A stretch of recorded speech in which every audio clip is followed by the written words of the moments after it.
अस्सलाम वालेकुम दोस्तों, दरख्तों ने हमें बहुत कुछ दिया है, जैसे फल, सब्जी, लकड़ी से बहुत सी ज़रूरत के सामान हम बनाते हैं। लेकिन इनमें से सबसे ज़रूरी चीज़ जो दरख्त हमें देते हैं वो है ऑक्सीजन। दुनिया की 28% ऑक्सीजन दरख्तों से ही पैदा होती है। ये हमारे इन्वायरमेंट के लिए बहुत ही इम्पोर्टेंट है, फिर भी हम दरख्तों को लगातार काटते ही जा रहे हैं। जंगल हमारे इकोसिस्टम को मेंटेन करने में बहुत ही ज़्यादा रोल अदा करते हैं। ये जानवरों के लिए भी बहुत इम्पोर्टेंट है क्योंकि ये उनका घर है। इसीलिए हमारी गवर्नमेंट और साइंटिस्ट ने मिलकर बहुत से नेचुरल वाइल्ड लाइफ सेंचुरीज बनाई हैं ताकि हम इंसान जंगलों को ख़त्म ना कर सकें। ऐसे ही बहुत से लोग भी हैं जो कि दुनिया के इंसानों से काफ़ी अलग तरह के हैं, क्योंकि ये लोग हमारे प्लेनेट को और जंगलों को बचाने का काम कर रहे हैं।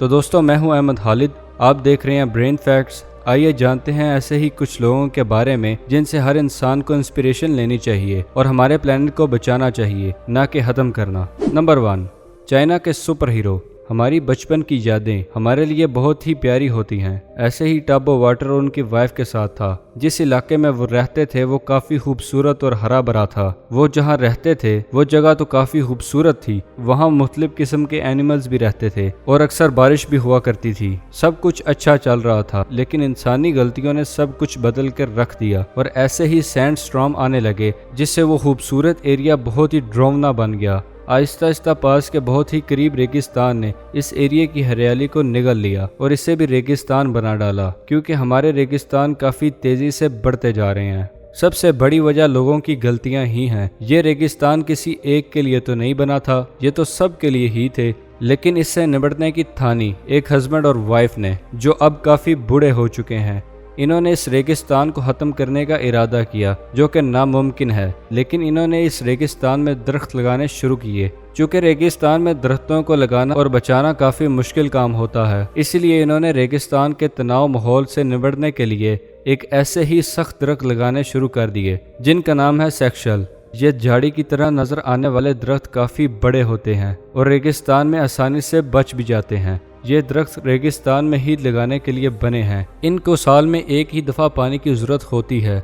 इससे रेगिस्तान में रहने वाला हर इंसान फ़ायदा उठा सकता है। तो जनवरी 2012 में टैबो वाटर अपनी सरकारी नौकरी से रिटायर हो गए। इन्होंने अपनी वाइफ के साथ दरख्त लगाना शुरू कर दिए। इन्होंने तकरीबन 20,000 दरख्त लगा डाले। इन्होंने इतने दरख्त लगाए जो कि 139 फुटबॉल के मैदानों को भर सकते हैं। ये काफ़ी मुश्किल काम है, क्योंकि दरख्तों को सहरा में शुरू में सरवाइव करना काफ़ी मुश्किल है। इन्होंने जितने भी पौधे लगाए उनमें से बहुत से पौधे दरख्त बनने से पहले ही ख़त्म हो गए, लेकिन इनके लगाए हुए 90% पौधे बच गए और वो भी दरख्त बन चुके हैं। उनका जंगल अब काफ़ी बड़ा हो चुका है। ये दोनों हस्बैंड एंड वाइफ रोज़ बाइक से 28 किलोमीटर का सफ़र करते हैं और जंगल तक जाते हैं। अपने दरख्तों को चेक करते हैं। जो पौधा सूख रहा होता है उसको ठीक करते हैं ताकि वो दरख्त बन सके। वैसे तो ये सेक्शल नाम के दरख्त साल में एक ही बार पानी लेने से सरवाइव कर जाते हैं, पर ये लोग इन सब दरख्तों को साल में 3 बार पानी देते हैं ताकि ये दरख्त काफ़ी अच्छे दरख्त बन सकें। 50,000 दरख्तों को पानी देना कोई आसान काम नहीं है, वो भी सहरा में। सहरा में तो खुद इंसान के पीने के लिए पानी तलाश करना काफ़ी मुश्किल होता है, वो भी 50,000 दरख्तों को पानी देना सहरा में, वो भी फ्री में, क्योंकि ये लोगों का काम तो नहीं। अगर टाबो वाटर ये सोच लेते कि मैं क्या कर सकता हूँ, कि ये सब इंसानों की ही गलती है, तो आज वो इतना बड़ा जंगल ना बना सकते और ना इतने फेमस होते। पानी को उठाकर इन दरख्तों तक ले जाना भी काफ़ी मुश्किल काम होता है।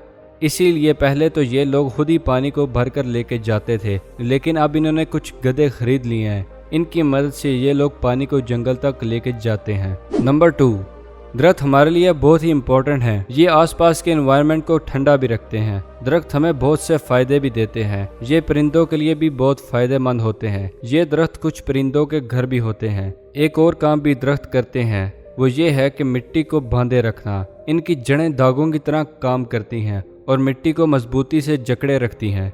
अगर ऐसा ना हो तो बारिश में बहुत सी मिट्टी बहने लगे। इसे सॉइल एरोजन यानी मिट्टी का कटाव कहते हैं। ऐसी ही एक प्रॉब्लम इंडिया के आइलैंड में, जिसका नाम है मोजाली, में हुई है और अंदाजे के मुताबिक 20 सालों के अंदर ये पूरे का पूरा आइलैंड ही बह के ख़त्म हो जाता। लेकिन ऐसे ही मुश्किल वक्त में असली सुपर हीरो की एंट्री होती है, जो प्लेनेट को बचाते हैं। ऐसा ही एक सुपर हीरो इस मौके पर आया, जिसका नाम था यादव। اس نے اکیلے ہی اس آئی لینڈ کو بچانے کا ارادہ کیا۔ 1979 میں جب یہ بچہ تھا تب اس نے بہت بار اس ریور آئی لینڈ کو بچانے کی بات کی، لیکن لوگوں نے اور گورنمنٹ نے اس کی بات کو بچہ سمجھ کر انسنا کر دیا۔ اسے پتا تھا کہ وہ کیسے اپنے آئی لینڈ کو بچا سکتا ہے، تو اس انسان نے درخت لگانا شروع کر دیے۔ ہر دن وہ درخت ضرور لگاتا تھا اور ایسا وہ 40 سالوں تک لگاتار کرتا گیا۔ اس نے ایک ایک درخت کو ہر دن لگایا۔ یہ کوئی آسان کام نہیں تھا، کیونکہ جن درختوں کو اس نے لگایا تھا اس کا اسے دھیان بھی رکھنا پڑتا تھا جب تک وہ بڑے نہ ہو جائیں۔ آہستہ آہستہ اس نے پورا جنگل ہی بنا دیا۔ 30 سالوں میں اب وہ ریگستان جنگل کی شکل میں اب ہمارے سامنے آ چکا تھا۔ اس نے انہی درختوں کو اپنا خاندان بھی سمجھا اور ان کے درمیان ایک جھونپڑی بنا کر اپنی وائف اور بچوں کے ساتھ رہنے لگا۔ اس نے ٹوٹل 1359 ایکرز میں درخت لگائے۔ اس کے اس جنگل میں ٹائیگرز، ایلیفینٹس اور اس طرح کے کئی جانور بھی رہتے ہیں، اور اس نے ایک انٹرویو میں بتایا تھا کہ اسے سب سے بڑا ڈر شکاری انسان سے ہے، جو کہ اس کے بنائے ہوئے جنگل کو ختم کرنے کی کوشش کرتے رہتے ہیں۔ لیکن اس نے اب بھی درختوں کو لگانا نہیں چھوڑا اور اب بھی وہ درختوں کو لگا رہا ہے۔ اس کی وجہ سے یہ آئی لینڈ اب سیف ہے۔ اس عام انسان نے جو کام کیا وہ واقعی قابل تعریف ہے۔ اس کے بدلے میں اسے 2015 میں انڈیا کے چوتھے سب سے بڑے انعام پدم شری سے نوازا گیا۔ ہمیں ایکٹرس سے نہیں بلکہ ان ریئل لائف ہیروز سے انسپریشن لینی چاہیے۔ نمبر 3، ایم سی ڈیوس کی زندگی کا آغاز بے حد غریبی میں ہوا۔ دنیا کے بہت سے بچے اپنی زندگی بے حد غریبی میں گزارتے ہیں، لیکن ایم سی ڈیوس ان سے بھی زیادہ غریب تھے۔ انہوں نے اپنے خاندان کے 5 لوگوں کے ساتھ ایک چھوٹے سے ٹوٹے ہوئے ٹریلر میں اپنا بچپن گزارا۔ ڈیوس اچھی زندگی گزارنا چاہتے تھے، ان کی اسی سوچ نے انہیں غلط راستے پر چلا دیا۔ یہ گیمبلنگ کرنے لگے، یعنی ایک ایسا کام جسے کر کے بھلے ہی کچھ لوگ امیر ہو گئے لیکن زیادہ تر لوگ برباد ہو گئے۔ ان کا گھر، ان کا خاندان، سب کچھ تباہ ہو گیا، یہاں تک کہ اس کھیل نے لوگوں کی جان تک لے لی۔ لیکن ڈیوس کے ساتھ ایسا نہیں ہوا۔ 16 سال کی عمر میں ہی یہ گیمبلنگ کرنے لگے تھے۔ انہیں اس میں سے کچھ فائدہ ہوا تو یہ بزنس کرنے لگے، اور 14 سالوں تک انہوں نے اپنی زندگی کا ایک ہی مقصد بنا لیا کہ انہیں پیسے کمانے ہیں اور بے حد پیسے کمانے ہیں اور اپنی غریبی دور کرنی ہے۔ وہ اپنا کام کر رہے تھے اور پیسے کما رہے تھے، لیکن اچانک ایک طوفان آیا اور وہ ٹریفک جام میں پھنس گئے۔ ٹریفک جام میں لگے ڈیوس نے سوچا کہ وہ ایک روڈ کے کنارے پہ ایک اسکول پریزنٹیشن کو دیکھ لیتے ہیں۔ انہوں نے ایسا ہی کیا۔ اس پریزنٹیشن میں انہیں فلوریڈا بیئر کے بارے میں پتا چلا۔ اس سے پہلے انہیں یہ بھی نہیں پتا تھا کہ فلوریڈا میں بھالو پائے جاتے ہیں یا نہیں۔ یہ بھالو کم ہوتے جا رہے تھے۔ اس بھالو کے بارے میں جاننے کے بعد اسے انوائرمنٹ سے کافی لگاؤ ہوا اور انہیں انوائرمنٹ سے ریلیٹڈ بکس بھی پڑھنا شروع کر دیا۔ اور اس سب کے بعد ان کا زندگی کا مقصد غلط طریقوں سے پیسے کمانے سے ہٹ گیا۔ اب یہ اپنی پوری زندگی نیچر کے نام کر چکے تھے۔ ان کا مقصد اب پلینٹ کو بچانا تھا۔ بہت سالوں تک انہوں نے بہت سے زمین خریدی جن کا کوئی یوز نہیں تھا، وہ بس نیچر کے لیے تھی، اور اپنی زمین کے ٹکڑوں کو خرید کر اس شخص نے ساؤتھ ایسٹ امریکہ کی سب سے بڑی پرائیویٹ وائلڈ لائف سینچری بنا دی۔ اس شخص نے اکیلے ہی ہزاروں ایکڑ کے ایکو سسٹم کو ٹھیک کر کے رکھ دیا۔ اس نے ٹوٹل 5400 ایکرز کے جنگل کو بچایا۔ اس جنگل میں فراگز، ٹرٹلز اور بہت سی جگہوں پر ہزاروں قسم کے جانور رہتے ہیں۔ لیکن نومبر 2014 میں پتا چلا کہ ڈیوس کو 4 سٹیج کا لنگز کینسر ہے۔ لیکن ان کے 300 سال کے پلان نیچر کو بچانے کے لیے بنائے گئے سب پلان ویسے ہی کام کر رہے ہیں، کیونکہ ان کی موت کے بعد یہ کام بخوبی ان کی ٹیم سر انجام دے رہی ہے، جس سے جانوروں اور نیچر کو بچایا جا رہا ہے۔ یہ کام ان ریئل لائف ہیروز نے کیے ہیں۔ ایسا بھلا کون کرتا ہے اور کون سوچتا ہے؟ لوگ ان پر ہنس رہے تھے، کیونکہ کسی ریگستان کو جنگل بنانا کوئی آسان کام نہیں۔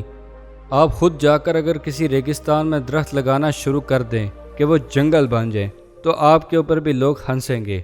میں نے ان لوگوں کے بارے میں اس لیے بتایا کہ ہم لوگ ان سے انسپریشن لے سکیں، اور ہم بھی اپنی لائف میں بھلے ہی ایسے جنگل نہ بنا سکیں لیکن کچھ درخت تو لگا ہی سکتے ہیں۔ اس ویڈیو کو زیادہ سے زیادہ لوگوں سے شیئر کریں تاکہ وہ بھی ان سے انسپریشن لے سکے۔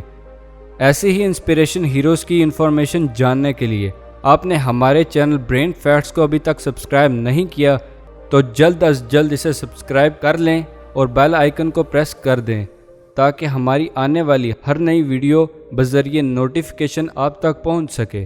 شکریہ، اللہ حافظ۔